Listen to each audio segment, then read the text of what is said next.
Some people don't have the mobility to be supinated. What do the rings allow? Rings allow you to keep your arms at whatever angle is most natural for your body to pull at, right? Remember, this is a chest-focused video.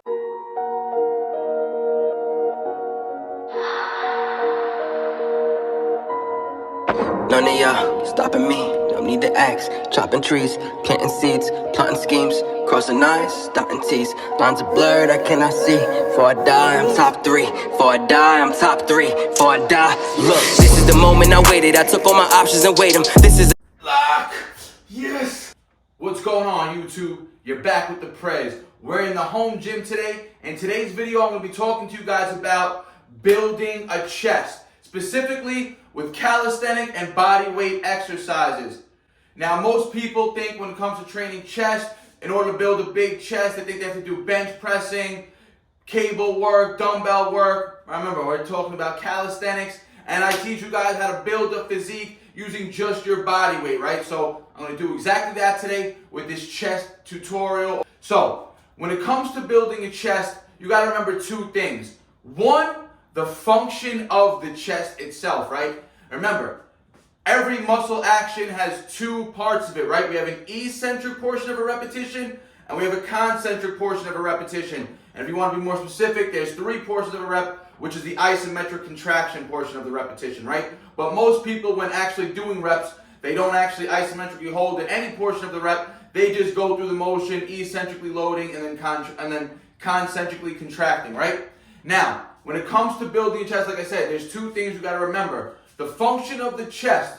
The function of the chest is to be able to adduct the arm. Remember, adduction means bringing the arm or something closer to the midline of the body, and abduction means bringing the arm or another limb further away from the body, right? So adduction, abduction. So the function of the chest is to adduct the arm or bring the humerus across the body. That's how you get a peak contraction or a peak flex of the chest. Now, how do you get a peak contraction and a peak flex of your chest with calisthenics? Or let's just talk about different modalities of that for a second, right? Now, I said there's 2 things you got to know about the chest, right? The one thing is the humerus crosses the chest for a peak contraction.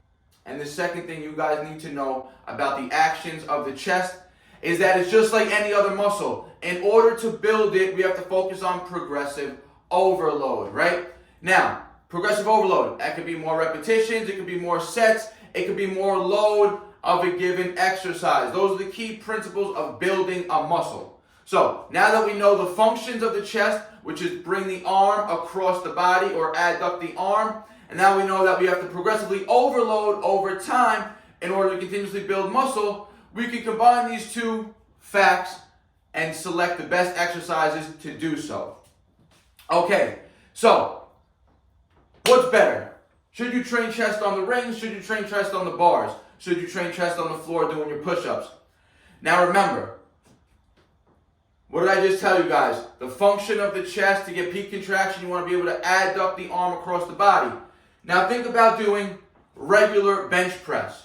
What happens? Your arms are stagnant on a bar, and you press that bar up and down. Same thing if you're doing push-ups on the floor. You get on the floor and you move your body up and down. There's really no movement of the arms besides the eccentric and the concentric loading. Now think about dumbbell work. Say you want to build a chest and you're using dumbbells. Benefit of dumbbells is, just like other modalities of calisthenic equipment like the rings, are dumbbells, and the rings allow for a greater range of motion. And the main thing that they allow for is freedom of the arms or the limbs that they are working, right? So, if you're doing a dumbbell chest press, you don't have to just press straight up like you would on a bench press, right? You can now decide to do a fly, you can open up more, you could do more of a rounding type of press where you're doing a fly and a press. But what's the main thing that we're able to do with dumbbells? Is we're able to get a deeper stretch, a deeper eccentric, and a peak concentric rep by being able to bring the arm more across the body opposed to a bench press. Now, calisthenics. Let's look at dips. Dips on the rings, guys. You would start the locked out position, eccentrically load, and then back up, you twist. And look, I'm bringing my arms closer to the body. I go down, my arms stretch, they move away from the body. I contract, I'm going to peak flexion, lock out of the dip, and my arm moves closer to the body. You guys could do this right now without having to even touch any piece of equipment. Do this with your arms, and then bring your arms down towards the midline. You're gonna feel your whole chest contract. Now just do this. You'll still feel the chest contract, but once you bring your arm over, you're gonna feel way more contraction of the chest. Same thing with ring push-ups, guys. Ring push-ups allow you, let's demonstrate.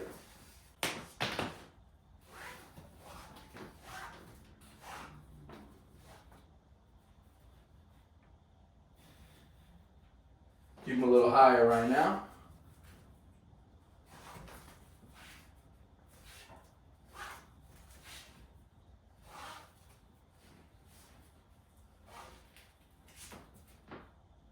Now ring push-ups, just like ring dips, will allow you to get a deeper eccentric, a deeper stretch in the chest.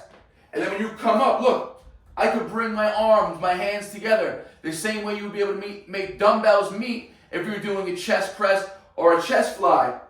Nice stretch, deeper range of motion, no bar to hit the chest. Boom. I'm able to bring my arm across the midline of the body for a deeper contraction. Same thing with a ring fly, right? Flying out, rings come in, arm crosses the midline of the body. So when it comes to calisthenic exercises,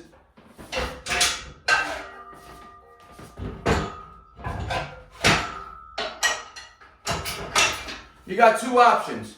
You can either train on the bars, or you can train on the rings, or you can do a combination of both. Let's just look at a dip on the bars now, guys. Arms are stagnant here, right? My arms cannot move from this bar. I can go down, and I could lock up, but I cannot bring the arms closer to the midline. That is the one downfall of training on the bars, and that's the one benefit of training on the rings. Rings allow freedom of movement.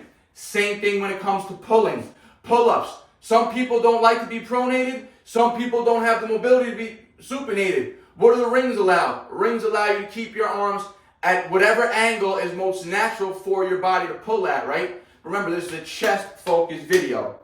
So let me say two things. When it comes to building muscle with calisthenics, is it better to train on the rings or on the bar? Again, that answer is always going to be, it depends.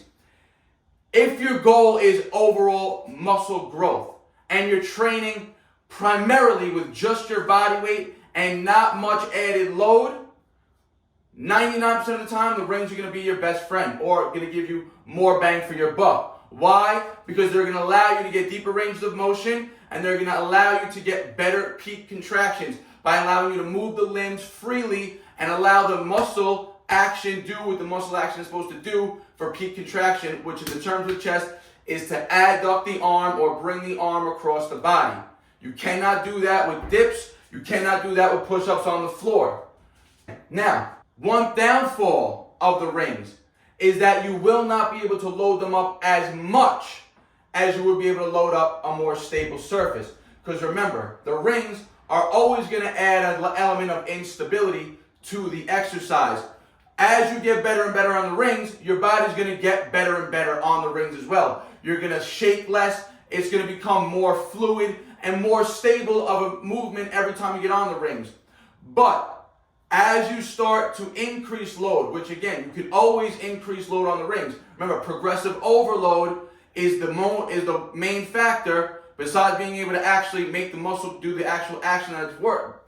Besides making the muscle being able to perform the actual action that it's supposed to perform, progressively overloading that muscle is going to be that way that muscle builds the most muscle.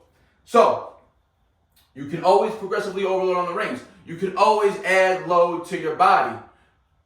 Weight vest, dip belts, very easy to progressively overload. However, when it comes to high intensities, the risk to reward now on the rings goes way up and the reward goes down. Because one bad movement, when the weight gets really high, you're at a much greater risk for a worse injury. You could drop off of one arm, completely tore out that shoulder. You could pull a tricep. You could tear a pec on one side only. You could really damage yourself or hurt yourself if you get hurt on the rings with a heavy load. Remember, the bars are going to be stable. You're going to be able to load them up a lot more and be a lot more secure and stable in that sense. So in that sense, if you're going to be practicing weighted calisthenics and your goal is maximal strength, training maximal strength on a stagnant bar is going to be more advantageous to you because they're going to be able to push more load overall. And that will translate over to the rings as well. Because remember, volume is the driver of hypertrophy. Intensity is the driver of strength. But the stronger you are, the more you can rep out at lower intensities, meaning the more volume you could accumulate with higher intensities, right? So, if you get really strong on the bar, the time you get to the rings, you're going to be able to do more repetitions. Think about using the rings for more hypertrophy-based movements. Remember, muscle growth, like I said in the beginning of this video, if the goal is maximal muscle growth, training on the rings 99% of the time is going to be your best benefit. So, but at the end of the day, it always comes down to your overall goals and what you prefer to train. If you prefer to train for maximal strength, it's more advantageous to spend more time on the bar and then throw the rings in for more volume work. But if your goal is more muscular growth, you can spend more time on the rings and less time on the bar and still get the best of both worlds.